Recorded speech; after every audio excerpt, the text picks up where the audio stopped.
Assalamu alaikum wa rahmatullahi wa barakatuh. Thank you so much for joining us in one of these videos.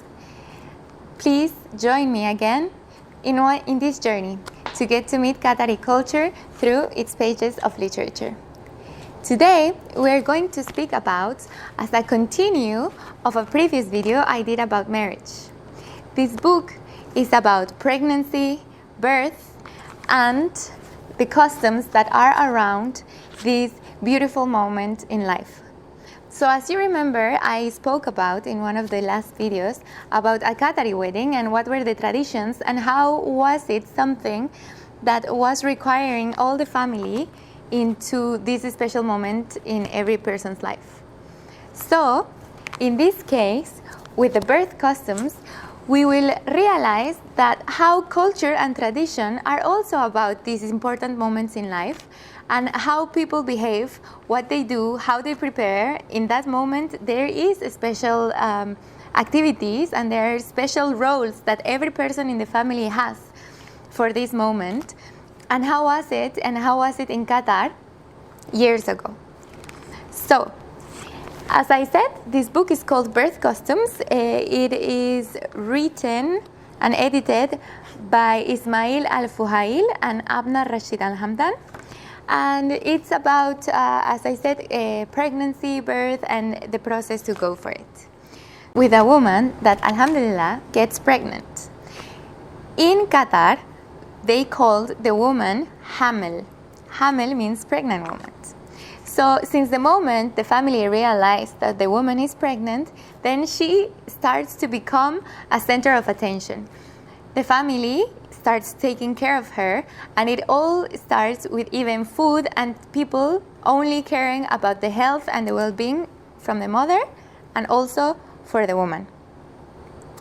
So for example, there are some curious beliefs that started in ancient thoughts. And now, with time, there are still family tradition, of curious beliefs around pregnancy and pregnant women that tell us a bit more about the culture and tradition in Qatar. One also of the curious beliefs that ancient culture had about pregnancy is that, for example, if women ate camel, instead of 9 months, they will be late for 10 months in pregnancy. So they were very, very careful on what the woman ate when she was pregnant. So there were also beliefs regarding, for example, the size of the belly or the shape of the belly. Of course, in that moment, they didn't have the medical equipment that we have today, for example, ultrasound, etc. So they had to guess with time and with the size of the belly whether it's a boy or a girl. There were specific women that were expertise in seeing and guessing the size of the belly or the shape of the belly. For example, another curious belief of the cultural Qatari tradition is that if the belly was very round, it was a boy. But if the belly was flat, then it was a girl. Also, women studied the way the baby moved and the way the baby was moving inside the mother's belly. So they were saying that if it was moving to the right, then it would be a boy, or moving to the left, it would be a girl. It is very nice. It is very enriching to get to know all this cultural diversity that we also have in a lot of places that go around and that are about women giving birth. I think everywhere in the world it is a very important moment, and everywhere in the world all the family and all of the family around the woman that is pregnant, they also are full with joy, they are full with expectations, they are full and they want to guess and they want to be in this journey with the mother together to get to meet the baby, and all the family wants to be happy around the woman. So it's very nice to read and to also learn how was it and how is it in different countries, this special moment regarding birth and pregnancy. So They also prepare, for example, they also prepared with clothes. So there was a belief that, and a tradition, where the baby had to wear the clothes made by the family. He wasn't wearing other different clothes. The clothes had to be made by the family and close people from the hamel, the pregnant woman. They called these clothes for the baby al-afia thawb. Also, here in Qatar, there has been, and until now, there is a tradition of how to fold the baby.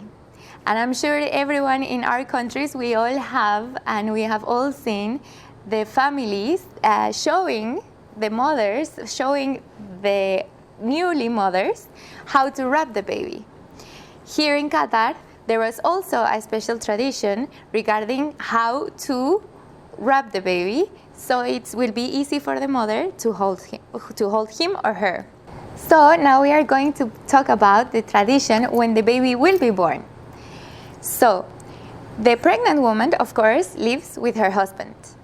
But when she's very close to delivery, and when she is in delivery, she goes back to her family house. She comes back with her mother and her father. It was tradition that the mother in the delivery and after the delivery will take care of her daughter and will help her with the baby. So this period after the baby is born and the woman is with her mother, it's called the nefas period. Nefas period is around 40 days. So the bride and the pregnant woman goes back to her family and has the warmth and the knowledge of her family taking care of her. Meanwhile, the husband also goes with her during the delivery, but it's tradition that he will bring also food for them and support for them. For this nefas period should be all about taking care of the woman that was pregnant and taking care of the baby. There were some traditions, of course, for the women that were able to do it, where the husband also was bringing gifts to the wife that just recently had a baby. These gifts, maybe sometimes they were money, sometimes they were gold, and for sure they were food for the family of his wife. So, another very important element of this beautiful tradition is, of course, the moment of delivery. The moment of delivery, as we know and as we have showed in all these videos, they are traditions that come in teamwork. And here in Qatar, the teamwork was very important. So every person in the family had a role. In this case, the most important role was the one of the mother of the woman that was going to give birth, because she is the one that already has the experience and already has the knowledge of how to help her daughter. So in the moment of delivery, you have the mother, you have the woman giving birth, of course, you have also family, close family that will be there for help and support, and the father of the baby. The procedure is helped, and takes also several cultural traditions. For example, drinking cinnamon tea. So when the woman was very close to deliver, if she was getting a bit pain, they were giving her cinnamon tea. So with the cinnamon tea, either you gave birth quicker and it was a way of your body telling you that it was the moment for delivery, or the cinnamon tea will calm down the pain, and that meant that they would have to wait a little bit more still.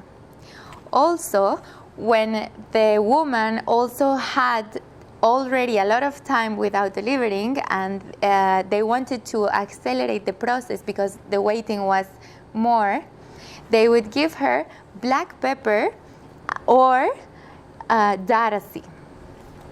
So after the delivery, then the whole tradition changes.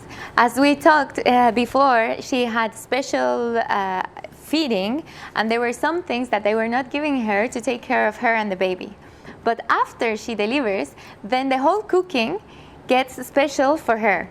And they start giving her food that will help her have good milk and have good recuperation of the body after the delivery. Here we have two examples of dishes, Qatari traditional dishes, of course, that they were preparing specifically for the woman that just delivered a baby. These two dishes are very rich in nutrients and very rich in vitamins, and they were specifically only for women. So, this first one, it's called hisu. The hisu is made out of seeds and egg. Both of these dishes, their base is egg. So it was also a cultural belief that egg was very good for the woman that just had delivered a baby. The other dish is called asida. As you can see, it has a lot of egg. Both of them mix the flavors of sweet and salt, and both of them are made specifically to enrich and to make the woman more stronger.